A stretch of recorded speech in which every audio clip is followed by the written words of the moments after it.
ऋषिगण,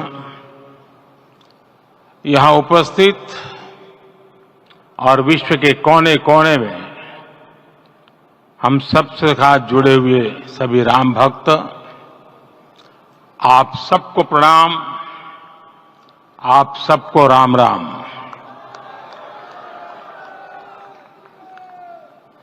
आज हमारे राम आ गए हैं।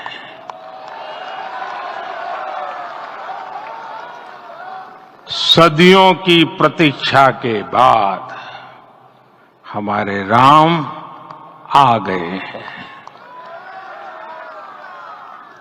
सदियों का अभूतपूर्व धैर्य, अनगिनत बलिदान, त्याग और तपस्या के बाद हमारे प्रभु राम आ गए हैं। इस शुभ घड़ी की आप सभी को, समस्त देशवासियों को बहुत बहुत बधाई। मैं अभी गर्भगृह में ईश्वरीय चेतना का साक्षी बनकर आपके सामने उपस्थित हुआ हूं। कितना कुछ कहने को है, लेकिन कंठ अवरुद्ध है। मेरा शरीर अभी भी स्पंदित है, चित्त अभी भी उस पल में लीन है।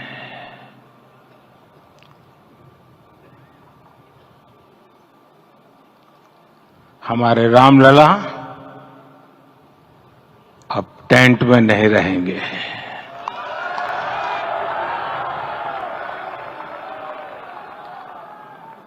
हमारे रामलला अभी दिव्य मंदिर में रहेंगे। मेरा पक्का विश्वास है, अपार श्रद्धा है कि जो घटित हुआ है, इसकी अनुभूति देश के, विश्व के कोने कोने में राम भक्तों को हो रही होगी। ये क्षण अलौकिक है, ये पल पवित्रतम है। ये माहौल, ये वातावरण, ये ऊर्जा, ये घड़ी प्रभु श्री राम का हम सब पर आशीर्वाद है। 22 जनवरी 2024 का ये सूरज एक अद्भुत आभा लेकर आया है। 22 जनवरी 2024 ये कैलेंडर पर लिखी एक तारीख नहीं, ये एक नए काल चक्र का उद्गम है।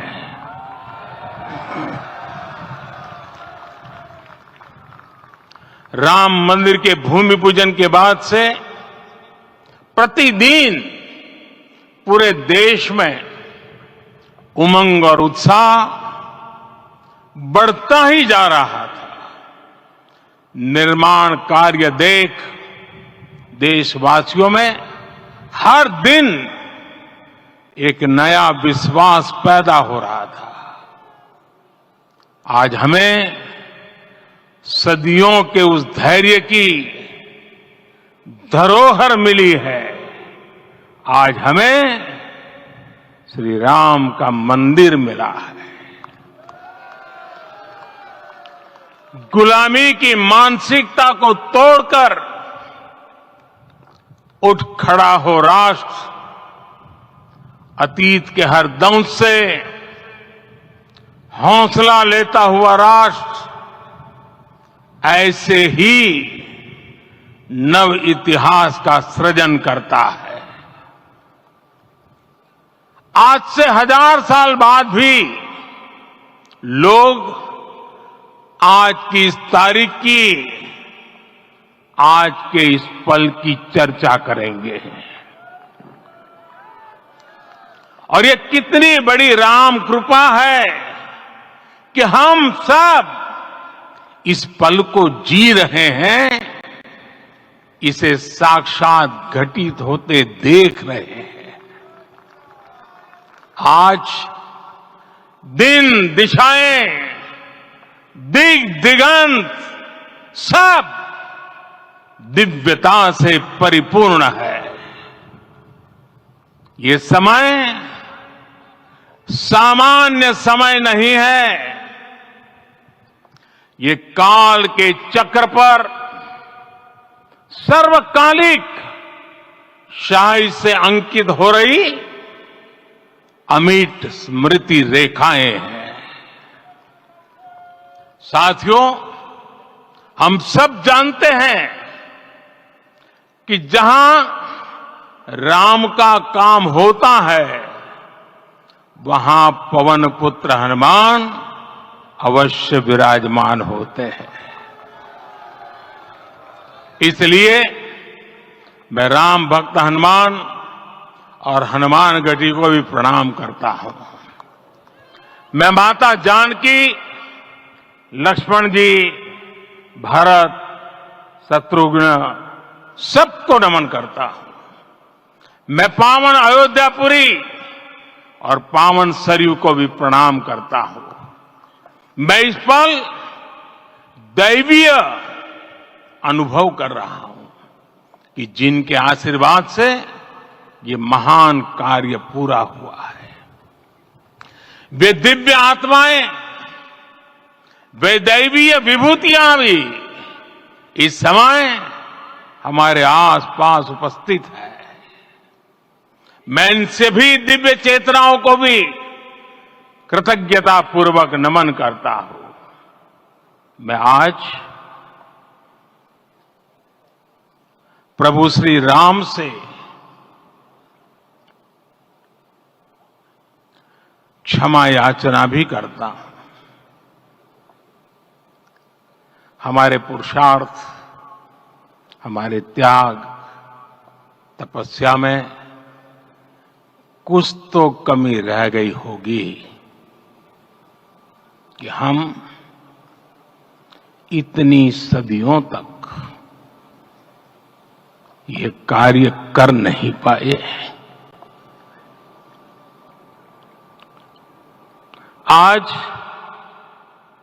वो कमी पूरी हुई है।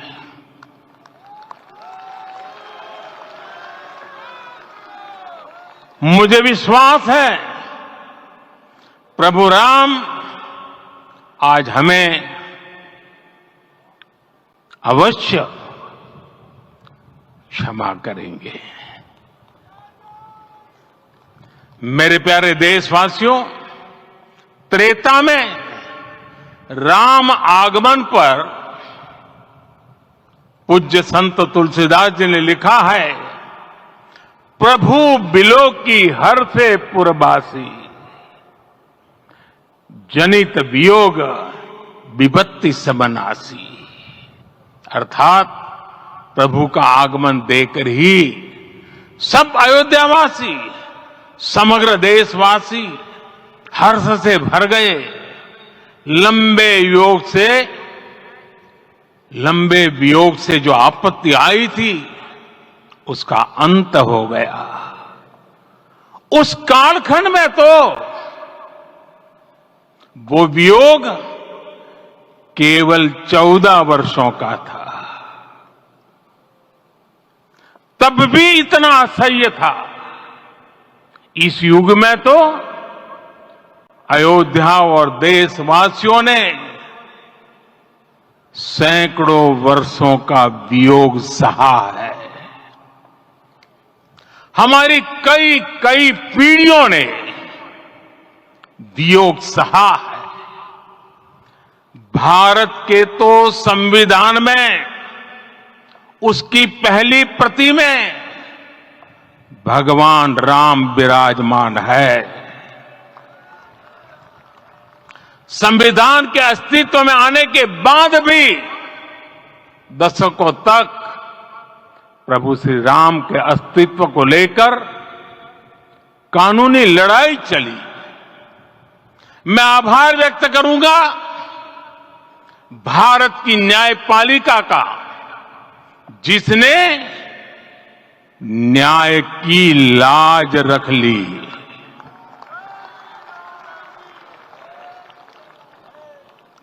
न्याय के पर्याय प्रभु राम का मंदिर भी न्यायबद्ध तरीके से ही बना। साथियों, आज गांव-गांव में एक साथ कीर्तन संकीर्तन हो रहे हैं। आज मंदिरों में उत्सव हो रहे हैं, स्वच्छता अभियान चलाए जा रहे हैं।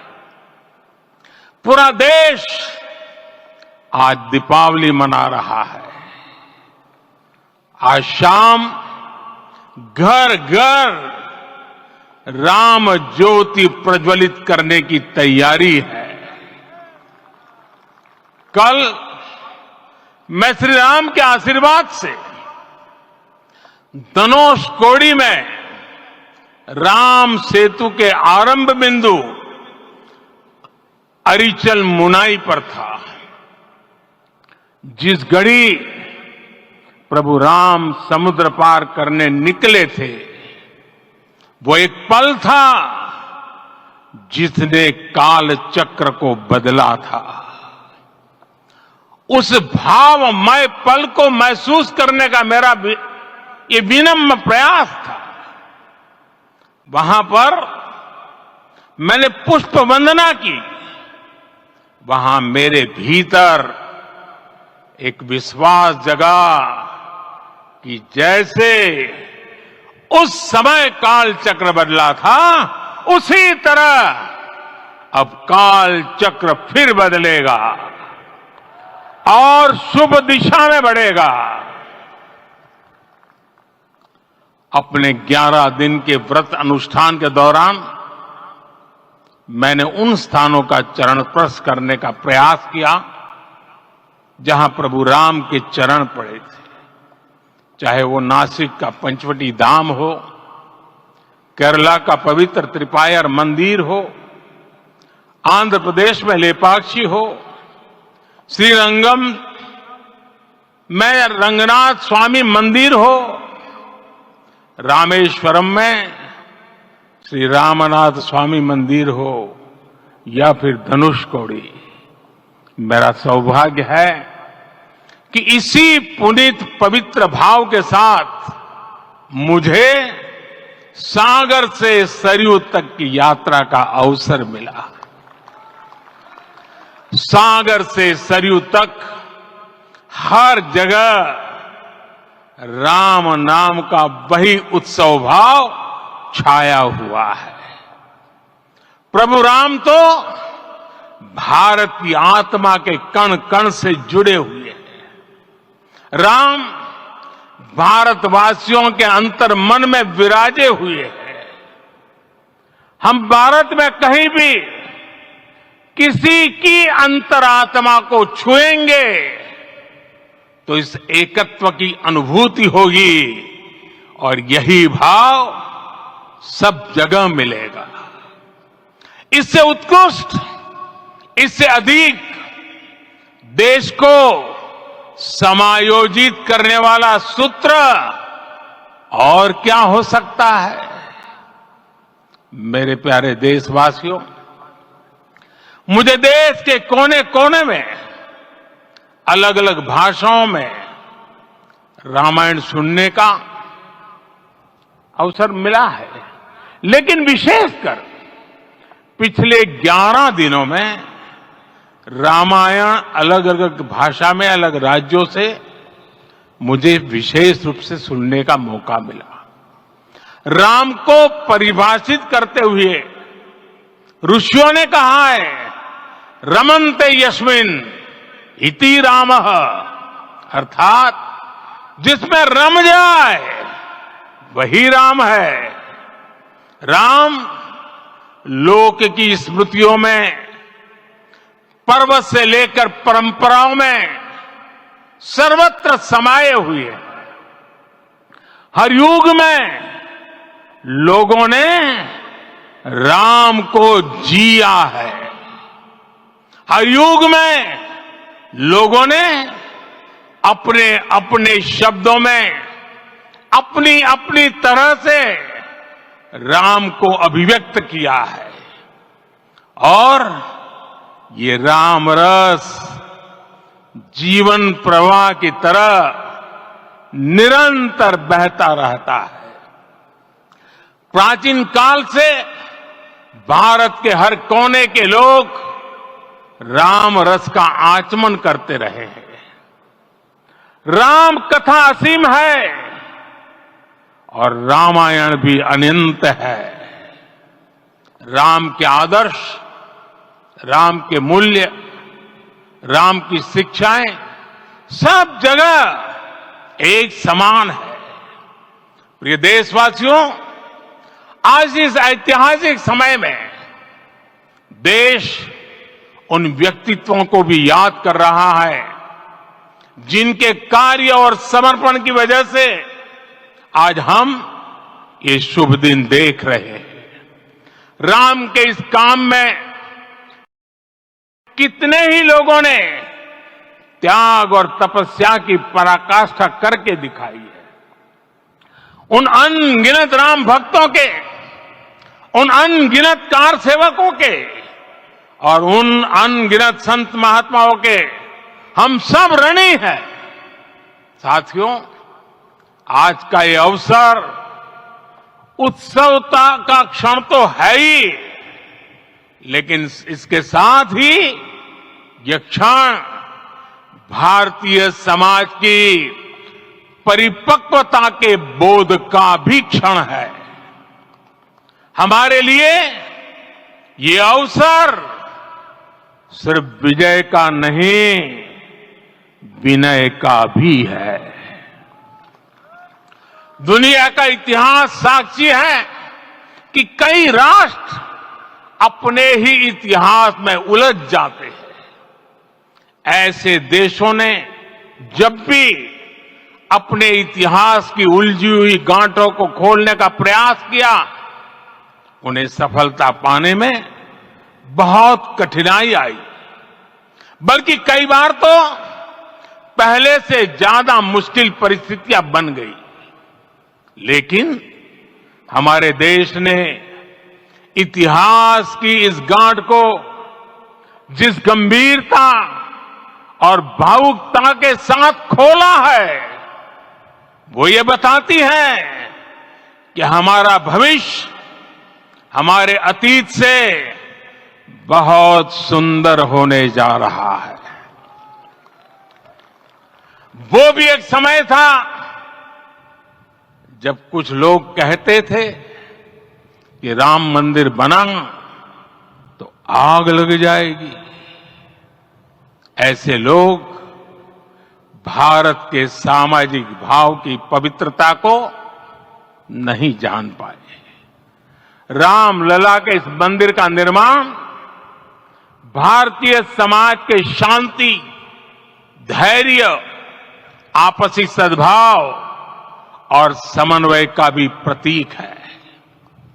हम देख रहे हैं ये निर्माण किसी आग को नहीं बल्कि ऊर्जा को जन्म दे रहा है। राम मंदिर समाज के हर वर्ग को एक उज्जवल भविष्य के पथ पर बढ़ने की प्रेरणा लेकर आया है। मैं आज उन लोगों से आह्वान करूंगा, आइए आप महसूस कीजिए, अपनी सोच पर पुनर्विचार कीजिए। राम आग नहीं है, राम ऊर्जा है। राम विवाद नहीं, राम समाधान है। राम सिर्फ हमारे नहीं है, राम तो सबके हैं। राम वर्तमान नहीं, सिर्फ वर्तमान ही नहीं, राम अनंत काल है। साथियों, आज जिस तरह राम मंदिर प्राण प्रतिष्ठा के इस आयोजन से पूरा विश्व जुड़ा हुआ है, उसमें राम की सर्वव्यापकता के दर्शन हो रहे हैं। जैसा उत्सव भारत में है, वैसा ही अनेक देशों में है। आज अयोध्या का यह उत्सव रामायण की उन वैश्विक परंपराओं का भी उत्सव बना है। रामलला की यह प्रतिष्ठा वसुधैव कुटुंबकम के विचार की भी प्रतिष्ठा है।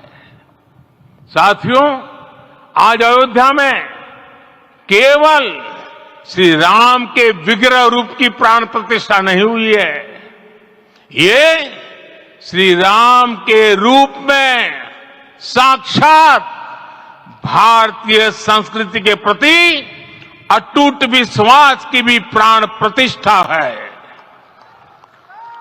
ये साक्षात मानवीय मूल्यों और सर्वोच्च आदर्शों की भी प्राण प्रतिष्ठा है।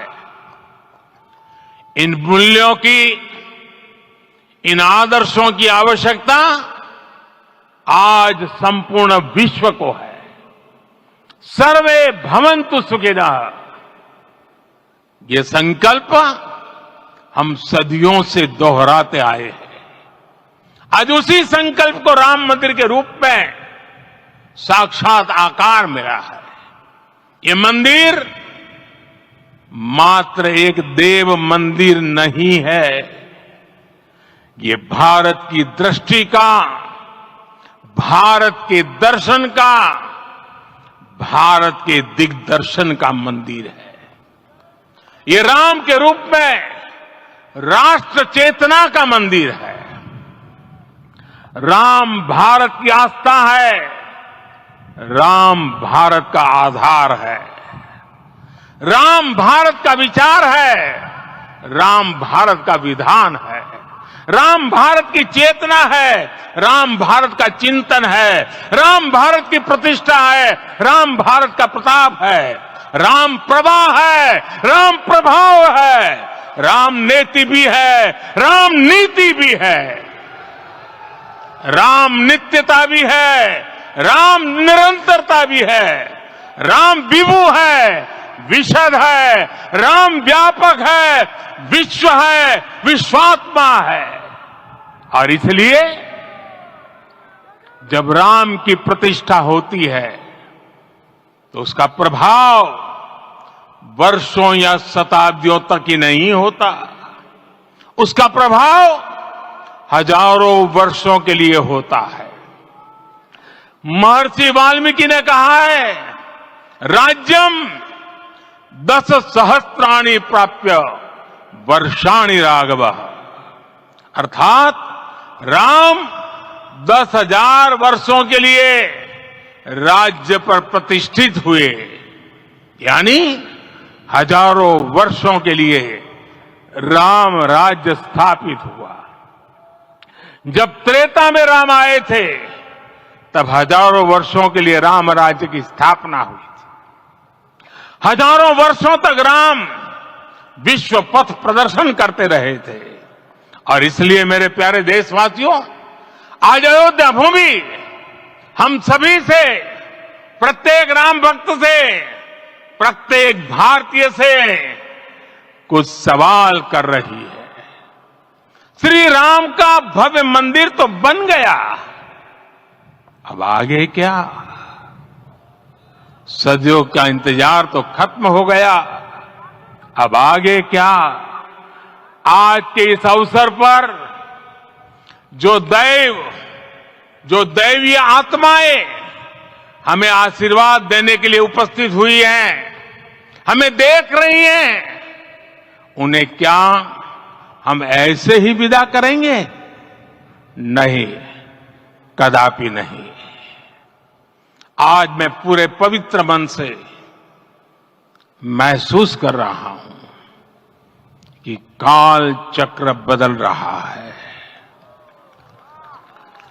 ये सुखद संयोग है कि हमारी पीढ़ी को एक कालजयी पथ के शिल्पकार के रूप में चुना गया है। 1000 वर्ष बाद की पीढ़ी राष्ट्र निर्माण के हमारे आज के कार्यों को याद करेगी। इसलिए मैं कहता हूं, यही समय है, सही समय है।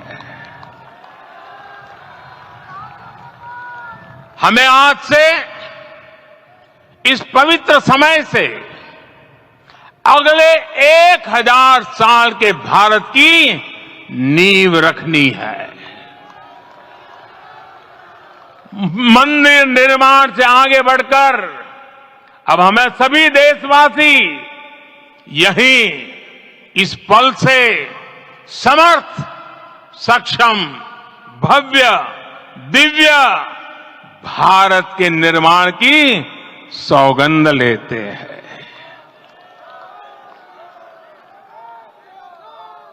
राम के विचार मानस के साथ ही जनमानस में भी हो, यही राष्ट्र निर्माण की सीढ़ी है।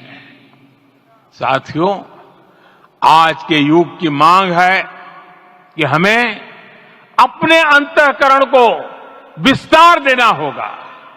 हमारी चेतना का विस्तार देव से देश तक, राम से राष्ट्र तक होना चाहिए।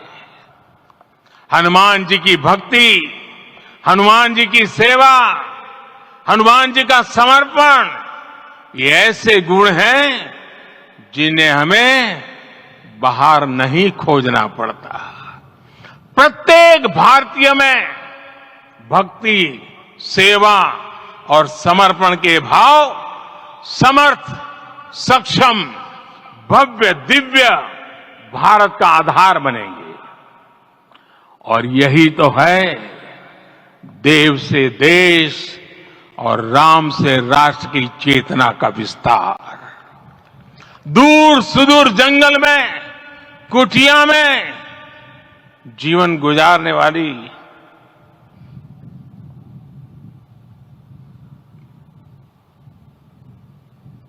मेरी आदिवासी मां शबरी का ध्यान आते ही अप्रतिम विश्वास जागृत होता है। मां शबरी तो कब से कहती थी, राम आएंगे।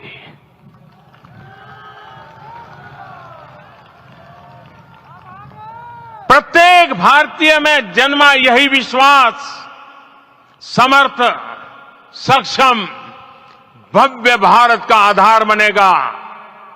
और यही तो है देव से देश और राम से राष्ट्र की चेतना का विस्तार। हम सब जानते हैं कि निषाद राज की मित्रता सभी बंधनों से परे है। निषाद राज का राम के प्रति सम्मोहन, प्रभु राम का निषाद राज के लिए अपनापन कितना मौलिक है। सब अपने हैं, सभी समान है। प्रत्येक भारतीय में अपनत्व की, बंधुत्व की ये भावना समर्थ, सक्षम, भव्य, दिव्य भारत का आधार बनेगी। और यही तो है देव से देश और राम से राष्ट्र की चेतना का विस्तार। साथियों, आज देश में निराशा के लिए रत्ती भर भी स्थान नहीं है। मैं तो बहुत सामान्य हूं, मैं तो बहुत छोटा हूं। अगर कोई ये सोचता है तो उसे गिलहरी के योगदान को याद करना चाहिए।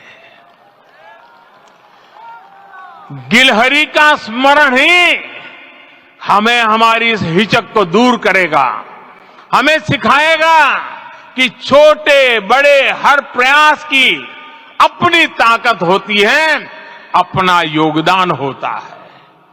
और सबके प्रयास की यही भावना समर्थ, सक्षम, भव्य, दिव्य भारत का आधार बनेगी।